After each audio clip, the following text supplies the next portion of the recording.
Ora c'en porta l'un de duri margini, e il fumo del ruscel di sopra aduggia, sì che dal foco salva l'acqua e gli argini. Ora ci, a me e Virgilio, porta, conduce, l'uno dei duri, rocciosi margini del fiume Flegetonta, e il fumo, vapore del ruscello, Flegetonta, di sopra aduggia, adombra, così che il fumo salva, ripara dal fuoco che cade dall'alto, l'acqua, il corso d'acqua, di sangue, e gli argini. Gli ultimi due versi del canto precedente erano: li margini fan via, qui c'è porta, che non sonarsi, qui sì che dal fuoco salva, e sopra loro ogni vapor si spegne, qui è il fumo del ruscel di sopra aduggia. Ci allontaniamo dal bordo interno del bosco che circonda l'orribil sabbione e procediamo in fila lungo al duro, roccioso, rispetto all'arena, sabbia, margine del fiume Flegetonta. Il significato generale di questa prima terzina è chiaro, ma addentrandoci nel profondo diventa più complessa. Ci viene in soccorso quel forte collegamento con la fine del canto precedente che aiuta a chiarire il significato. Il ruscel, prima picciol fiumicello, è sempre il Flegetonta, che è formato da sangue bollente, ma sopra gli argini tale fumo da lui prodotto, aduggia, adombra, ripara, dai fiocchi di fuoco che cadono dall'alto. Nel canto precedente, e sopra loro ogni vapor si spegne. Insomma, passando sopra uno degli argini siamo al riparo dalla rena arsiccia, dal fiume di sangue bollente e dalla pioggia di fuoco che cade verticalmente. Il secondo verso, e il fumo del ruscel di sopra aduggia, riprende un concetto già ripetuto dal canto precedente. Prima che sovra sé tutte fiammelle a morta, poi e sopra loro ogni vapor si spegne. Questa prima terzina richiama e collega già dall'inizio questo 15° canto con il 10°. Ora sen va per un secreto calle, tra il muro della terra e li martiri, lo mio maestro e io dopo le spalle. Quali fiamminghi tra guizzante brugia, temendo il fiotto che in ver lor s'avventa, fanno lo schermo perché il mar si fuggia, e quali Padoan lungo la Brenta per difender lor ville e lor castelli, anziché Carentana il caldo senta?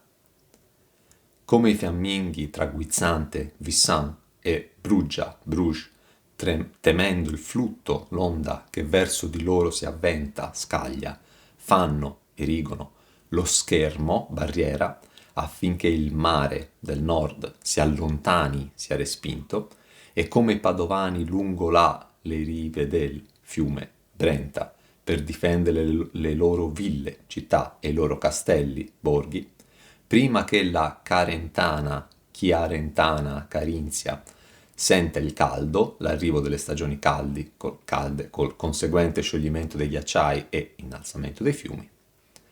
Col termine fiamminghi intendo la popolazione che vive dove il mare del nord ha i suoi limiti confini a sud. E proprio lì infatti troviamo a est la città di Guizzante e a ovest la città di Brugia. La seconda è in Francia ed è una delle città più vicine all'Inghilterra. Ti ricordo che nel canto precedente Virgilio mi ha parlato di un altro mare, il Mediterraneo. In mezzo mar siede un paese guasto, Creta. Fiamminghi, Guizzante e Brugia sono tre nomi che rimandano tutti al fuoco. Guizzante e Brugia nello stesso verso, mentre nel canto precedente Dammiata e Roma, che anche queste abbiano a che fare qualcosa con le crociate. Sì, ovvio, nessun nome è messo a caso nella mia opera. Con ciò non voglio dire che una città abbia solo una storia a lei collegata, ma che, focalizzandosi sulle crociate, tra il canto precedente e questo cito 4 città che con loro hanno molto a che fare: Dammiata, Roma, Guizzante, Brugia. E allora perché tutti questi riferimenti velati proprio qui alle crociate? Beh, ci troviamo tra i violenti, contro gli altri, se stessi e la divinità. Va bene Cacciaguida in paradiso, ma le crociate furono eventi che con sé portarono aneddoti raccapriccianti. Non è solo bene o male, come spesso nella mia opera. Uno partecipa alla battaglia di Montaperti, oppure una va con tanti uomini, allora finiscono entrambi all'inferno? No, non è così semplice. Nel 1147 il conte di Fiandra, qui Fiamminghi, nessun nome messo a caso nella mia opera, partì per la seconda crociata e in Terra Santa venne in possesso di una reliquia che, trasportata a Bruges, Brugia, verso il 1150 è conservata in una cappella dedicata a San Basilio, che venne dunque intitolata al preziosissimo sangue.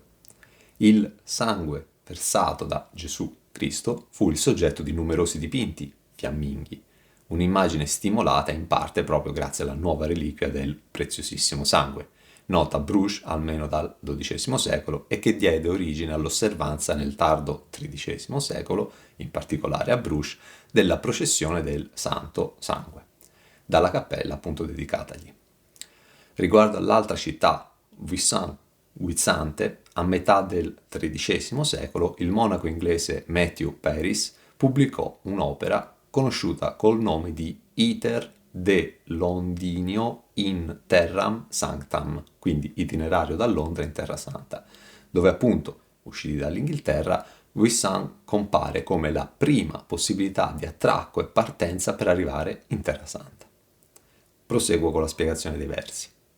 Essendo queste due città confinanti col mare, temendo che la sua onda fiotto potesse devastarle, erigono una barriera, fanno lo schermo, affinché il mare si allontani, si fuggia da lì. Fiotto è un termine usato da Brunetto Latino nel Tesoretto. Or prende terra, or lassa, or monta, or dibassa, e la gente per molto dicon c'ha nome Fiotto. E come anche i padovani fanno schermo per difendersi dal fiume Brenta, prima che si ingrossi a causa dello scioglimento della neve e ghiaccio che arriva da nord-est, dalla regione della Carentana, che per estensione arriva fino alla sorgente del fiume in questione. Prima i fiamminghi, poi i padovani, prima il mare del nord, poi il fiume Brenta, in entrambi i casi una minaccia che arriva dall'alto e dall'acqua. Ti ricordo che qui piove fuoco dall'alto. Come già in latino, fra i nomi dei fiumi italiani prevalgono i maschili, soprattutto quando si considerano i grandi fiumi e specialmente quelli che sfociano in mare, come appunto l'Arno e il Tevere.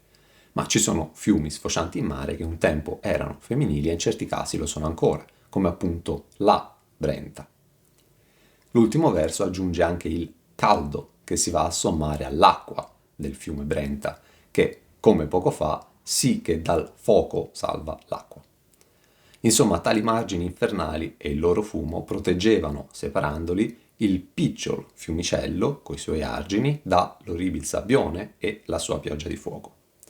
Anche questa coppia di terzine rimanda agli eretici, dato che appena entrati dentro le mura di Dite in 1.9, scrivo, sì come ad Arli, ove rodano stagna, sì come a Pola, presso del Carnaro, ch'Italia chiude e i suoi termini bagna.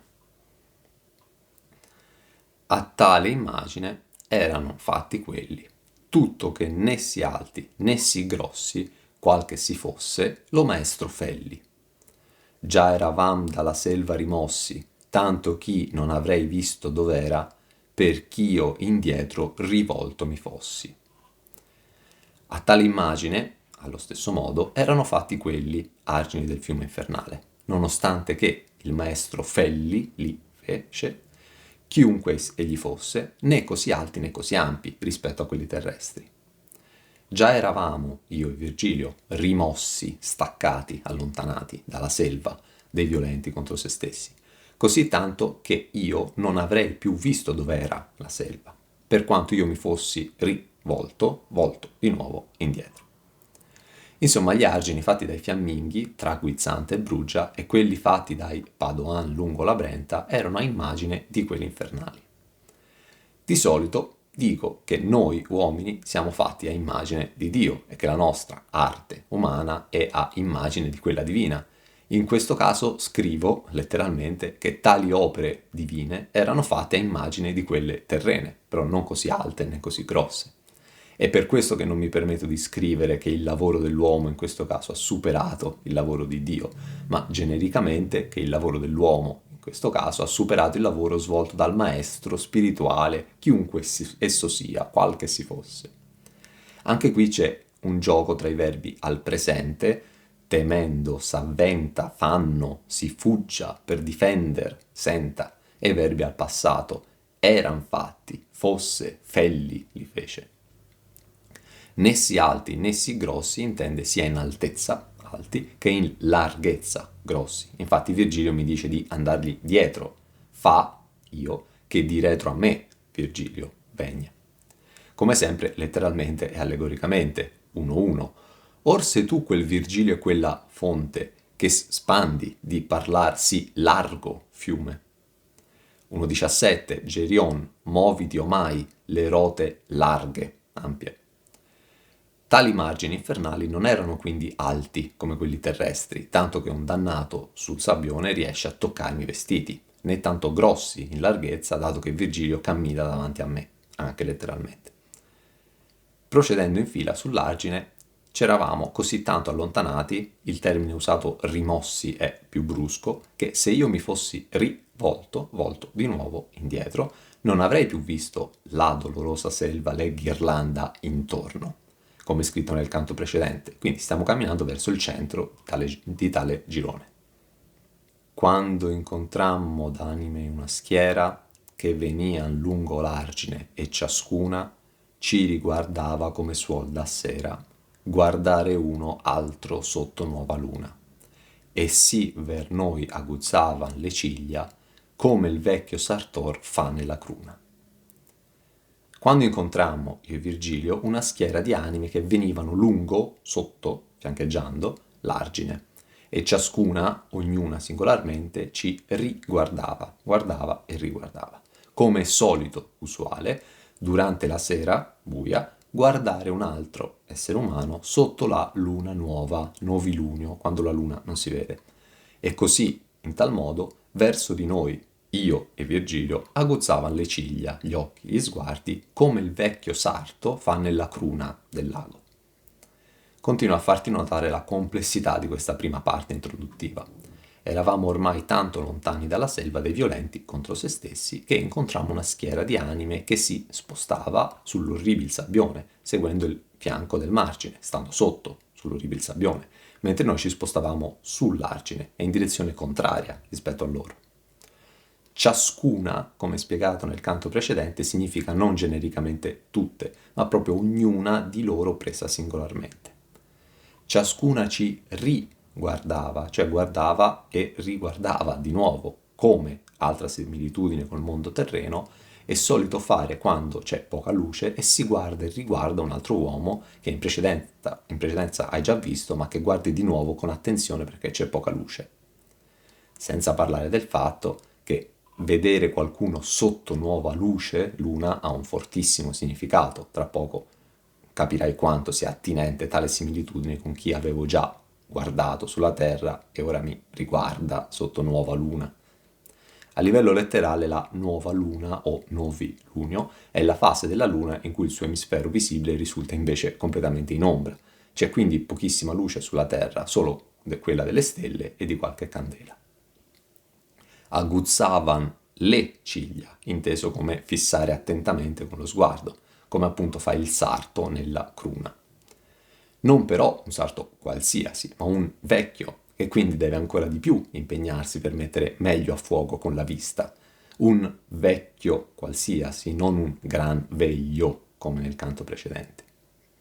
La cruna è il piccolo foro nel lago da cucire per il passaggio del filo e fa parte di una delle frasi più famose e contemporaneamente meno seguite della Bibbia. Evangelio di Matteo 19, 23 e 24. Gesù allora disse ai suoi discepoli: in verità vi dico, difficilmente un ricco entrerà nel regno dei cieli. Ve lo ripeto, è più facile che un cammello passi per la cruna di un ago che un ricco entri nel regno dei cieli. Devo però anticiparti che sempre Matteo 19 inizia con un'altra questione ben legata a questo canto, e cioè degli uomini che ripudiano le donne e di cosa Gesù dice a riguardo. È tutto collegato.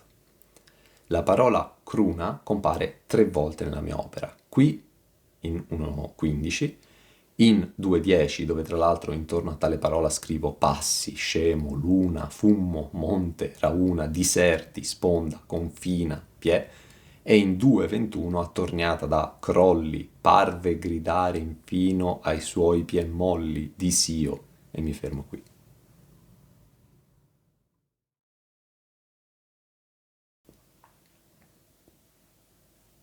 Così, adocchiato da cotal famiglia, fui conosciuto da un che mi prese per lo lembo e gridò, qual maraviglia. Guardato così, in questo modo, intensamente, da cotale famiglia, schiera di anime, fui conosciuto per la prima volta da uno che mi prese per il lembo del vestito e gridò, quale meraviglia. Ti faccio subito notare che il e ciascuna ci riguardava, quindi a me Virgilio, si trasforma in così adocchiato, quindi solo io. La schiera di anime che andava seguendo sul sabbione l'argine e sì ver noi aguzzavan la vista, così adocchiato da cotal famiglia, io fui conosciuto. Attento, conosciuto, quindi per la prima volta, se no sarebbe riconosciuto, ma non perché non mi conoscesse prima, e anch'io conoscevo lui, dato che anche io all'Argenti in 1:8 scrivo chi ti conosco, ancor sì e lordo tutto, ma appunto perché adesso sono guardato sotto nuova luna. Essere preso per un lembo non può non far pensare al Cristo. Evangelio di Matteo 9 da 20 a 22, di Marco 5 da 25 a 34 e di Luca 8 da 43 a 48. Cito quest'ultimo, ma in questo caso i dettagli riportati dai tre Vangeli coincidono.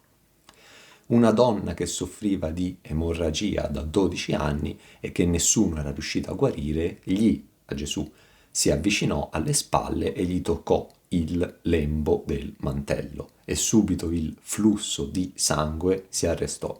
Gesù disse: chi mi ha toccato? Mentre tutti negavano, Pietro disse: Maestro, la folla ti stringe da ogni parte e ti schiaccia. Ma Gesù disse: qualcuno mi ha toccato, ho sentito che una forza è uscita da me. Allora la donna, vedendo che non poteva rimanere nascosta, si fece avanti tremando e, gettatasi ai suoi piedi, dichiarò davanti a tutto il popolo il motivo per cui l'aveva toccata e come era stata subito guarita. Egli le disse: figlia, la tua fede ti ha salvata, va in pace. Io quindi paragono il mio cammino a quello di Gesù, ma certo, questa non è la prima volta. Infatti, ritornando all'Argenti, appena buttato tra gli altri cani, Virgilio mi dice: benedetta colei che in te si incinse. Qui c'è scritto per lo lembo in Marco 6,56 e dovunque giungeva Gesù, in villaggi o città o campagne, ponevano i malati nelle piazze e lo pregavano di potergli toccare almeno la frangia del mantello e quanti lo toccavano guarivano. Qui io all'inferno sto guarendo la fama terrena di qualcuno, di più non posso fare. 1:13 e se di voi alcun nel mondo riede, conforti la memoria mia che giace ancor del colpo che invidia le diede. Il fatto che un'ombra di un dannato immateriale, sprovvista di corpo, mi tiri per un lembo è straordinario, qual meraviglia, per davvero. Anche dal mio punto di vista, i dannati che ho incontrato e che incontrerò non mi toccheranno mai. Io toccherò, diciamo così per essere gentili, qualcuno di loro, ma non il contrario. Anche la maraviglia collega questo canto al precedente, perché se cosa n'apparisce nova, non dè a dur maraviglia al tuo volto.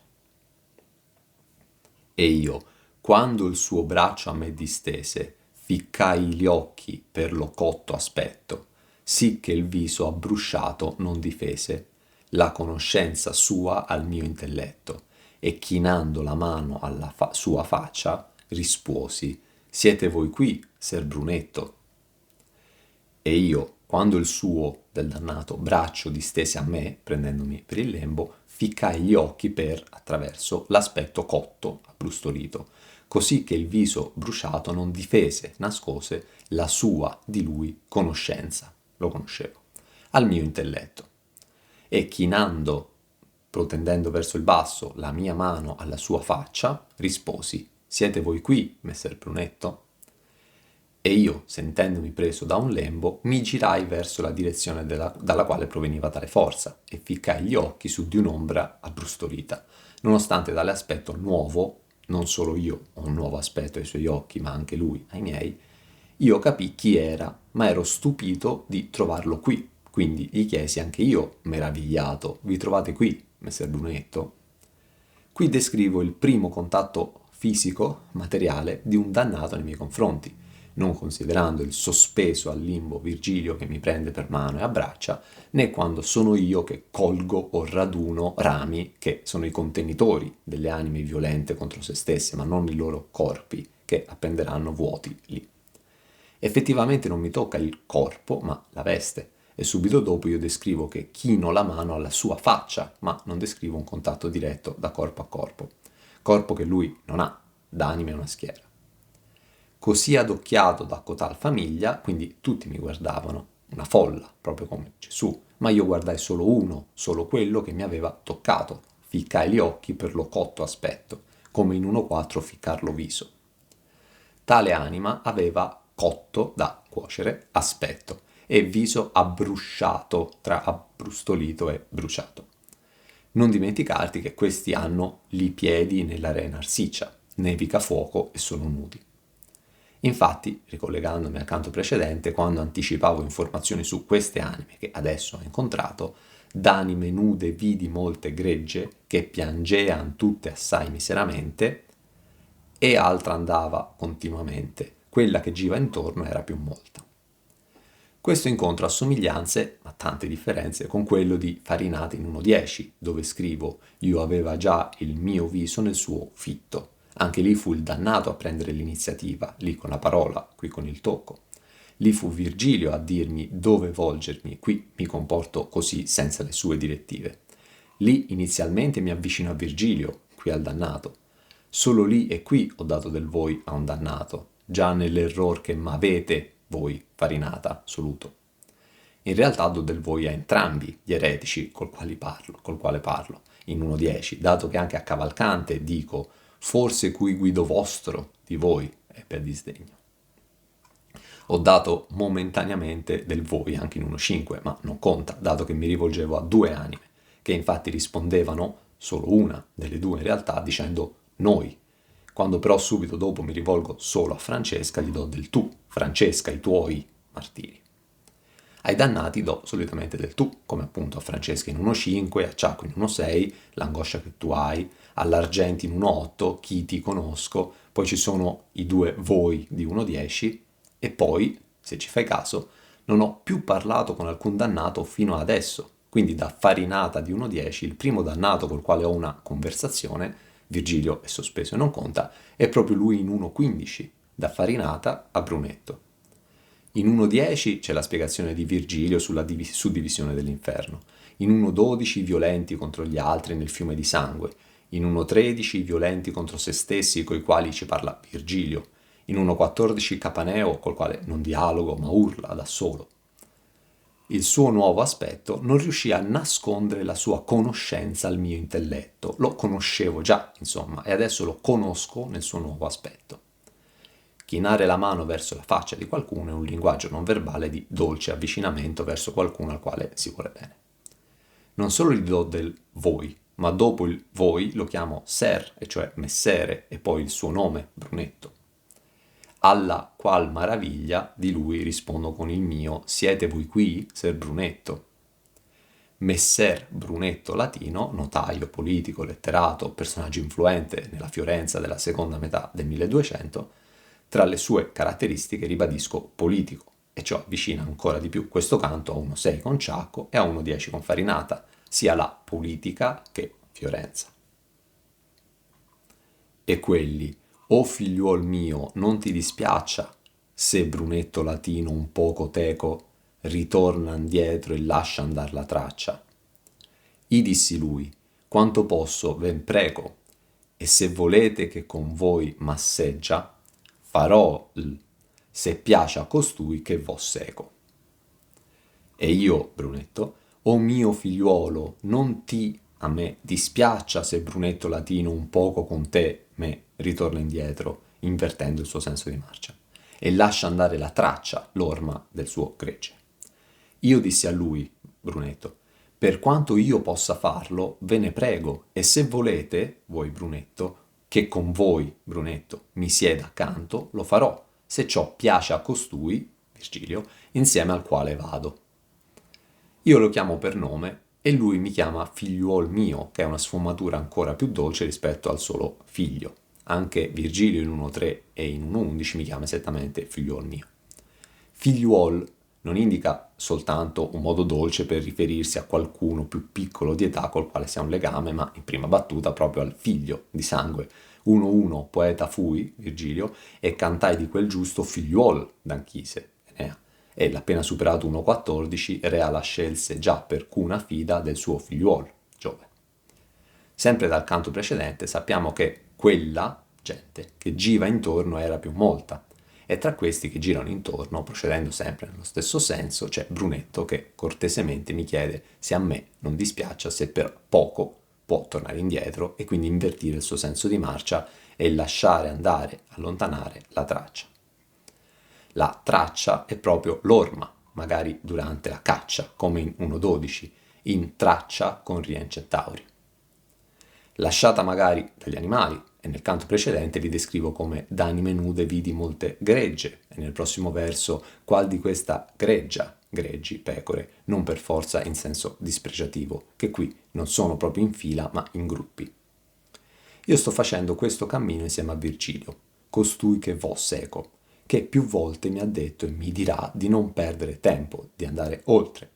Il mio desiderio di stare con Brunetto è però così forte che mi vorrei sedere insieme a lui, voi, ovviamente, continuo a dargli del voi. Se volete voi, Brunetto, e se piace a lui, Virgilio. 1-1, or se tu, quel Virgilio e quella fonte, che m'ha fatto cercarlo tuo volume, a Virgilio gli do del tu appena lo vedo, a Brunetto del voi, per farti rendere conto. Ma non solo, lui stesso si riferisce a se stesso chiamandosi se Brunetto latino, quindi non solo in terza persona, ma citando sia il suo nome che il suo cognome. Se posso, vi permetto di allontanarvi dal vostro gruppo, ma se posso, mi fermo pure dal latino ad sideo, cioè sedersi accanto, attendere, ma non mi allontano dal mio percorso. Nonostante tutto, l'ultimo verso rimane farò se piace a costui che vo seco, quindi farò tutto ciò solo se piace a Virgilio, al maestro, se no, no. O figliuol, disse, qual di questa greggia s'arresta punto, giace poi 100 anni, senza arrostarsi quando il fuoco il feggia. Però va oltre, iti verrò a panni, e poi rigiugnerò la mia masnada, che va piangendo i suoi eterni danni. O figliuolo, disse Brunetto, chi di questo gregge gruppo di anime mai s'arrestasse, si fermasse un istante, giace a terra poi 100 anni senza difendersi quando il fuoco che cade dall'alto lo ferisce. Perciò vai oltre, continua a camminare, io, Brunetto, ti, a me, verrà attaccato ai tuoi miei vestiti, panni.